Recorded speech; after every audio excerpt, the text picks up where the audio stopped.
What's going on, guys? RedFlamingo here again for another video. Today's video is going to be about the progression of the buildings and the troops on your base. Less about the statues and power stones and all that fun business. More about the way you level through the game. And today we're going to focus on, you know, the best way to do it, because at the moment in the game right now, you can kind of cheat. By cheating, I mean legitimately using the game to your advantage to progress more efficiently. So basically, with this game, there's not really much to balance your attack power with your defense power. And that's kind of a problem because you want to have fun on defense as well as attack. If some guy has mostly offense and you're attacking him, his defense is going to be suffering, obviously. Whereas your defense and your offense is kind of at par, so you're just able to steamroll his defense because you still have offensive power, yet he's lacking defensive power. And the system that they have in place right now, the rule is basically to upgrade your headquarters, you need 60% of the experience for that headquarters to be able to upgrade it. So let's say your your headquarters 10, and there's a possible experience cap at headquarters 10 of, let's say, 10,000 XP. I don't even know what the XP is.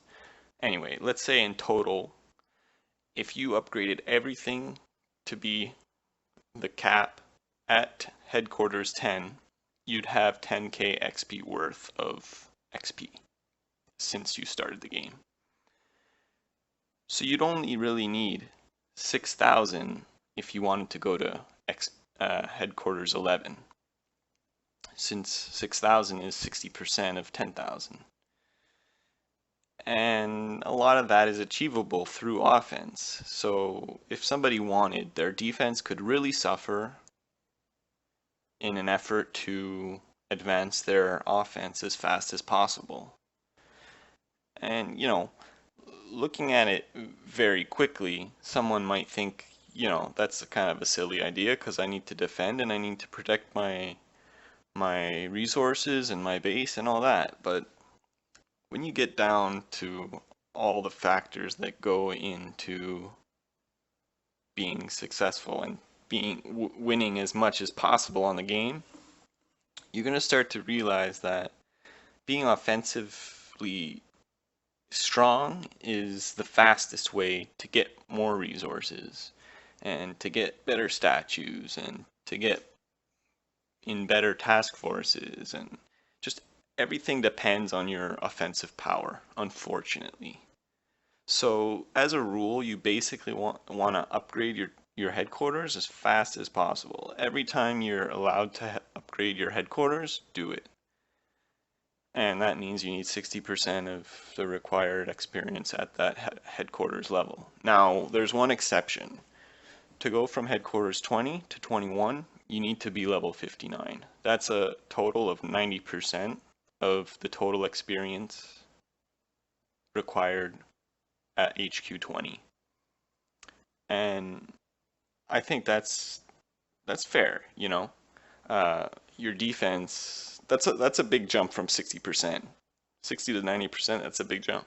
I think 90% is a bit much, but if they wanted to raise that 60% requirement throughout the whole game, I think it'd be a really good idea. And right now, it seems like it's a quick fix kind of system.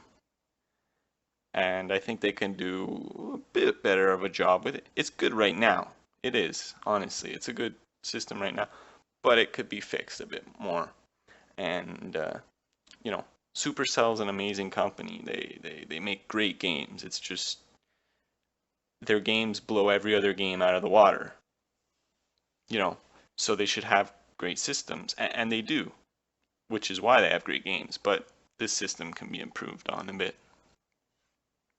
So I have a few examples here, and I want to show you guys how certain people have done what I'm talking about, and why it's the right way to play the game, basically. So I've got a level 55 here on my map. 925 victory points at level 55. That's pretty darn good. He's obviously very active, and he's playing the game in an efficient manner where he's gonna win a lot more than he'll lose. And basically, I just want to show you his buildings. All his good building, all the important buildings are high level. They're not max level, because max level's one level higher since he's not the max HQ. But this is what you want at this level. You can even have an HQ 20 at level 47. 47 is 60% of the experience required to go to HQ 20 from HQ 19. So the best players in the game will be HQ 20 at level 47. They'll have, all their buildings maxed by, whatever, level 50. They'll have all the gunboat, they'll have their boom cannons maxed by level 50 because they're the most important buildings. And we'll move to another base here now, and I didn't even look at his statues, but yeah, see, he's got his resource reward masterpiece. He could pretty much ditch his resource masterpiece if he wanted, for like something else. Power Stone Chance is awesome, but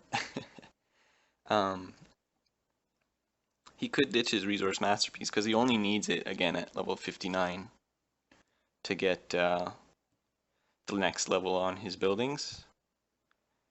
So if he's stockpiling dark crystals, he'll be able to throw up another resource masterpiece whenever he wants. It's a good way of manipulating the game as well as controlling your power stones. But that's just another tip you could do once you max the important buildings. Here we got a 56, and if you're having trouble maxing your HQ first before, like, let's say your sniper tower, and if you're having trouble maxing your landing crafts, just throw up more resource reward statues. Like, does he really need this many troop damage? Like, I'm sure he can take out almost just as many bases as he is now,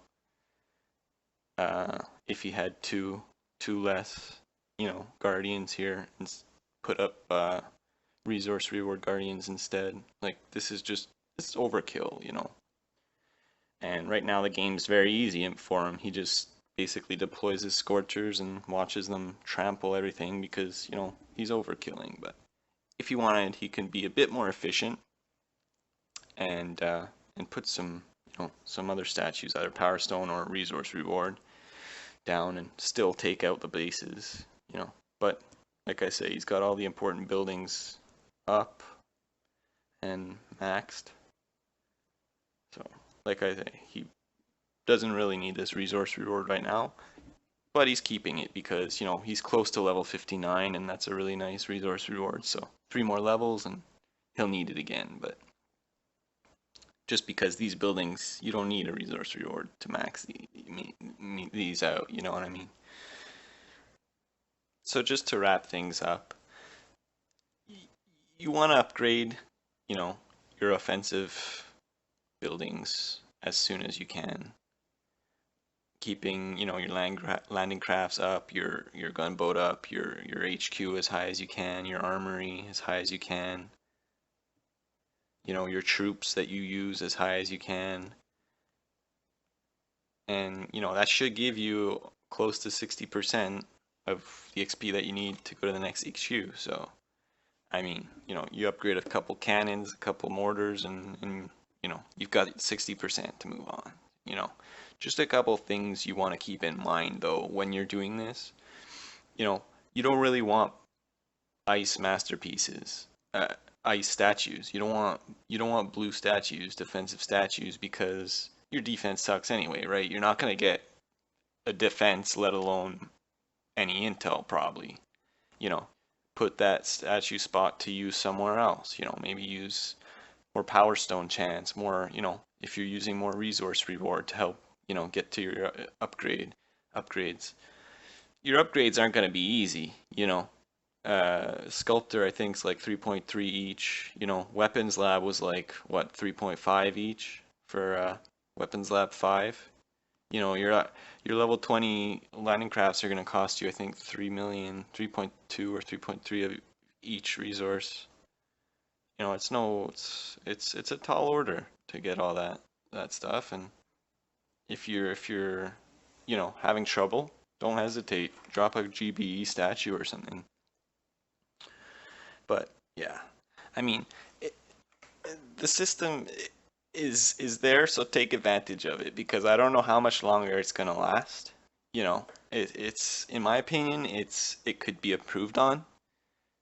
Supercell hasn't said anything about it that they're gonna change it or anything, but you know, if you look at their sister game, Clash of Clans, there's a lot more emphasis on defense with HQ penalty. Basically, the way it works is if you attack an HQ higher than you are, you get a lot more, you get a percentage bonus loot. If you attack an HQ lower than yours, you suffer loot. So basically, it's a deterrent to progress your HQ faster than you upgrade the rest of your buildings. In this game, we don't have any deterrent other than, you know, the cap, the requirement of XP that you need to upgrade your HQ. So, I mean, we've got it easy if you compare it to Clash of Clans. Now they're also introducing other systems that really emphasize defense a lot more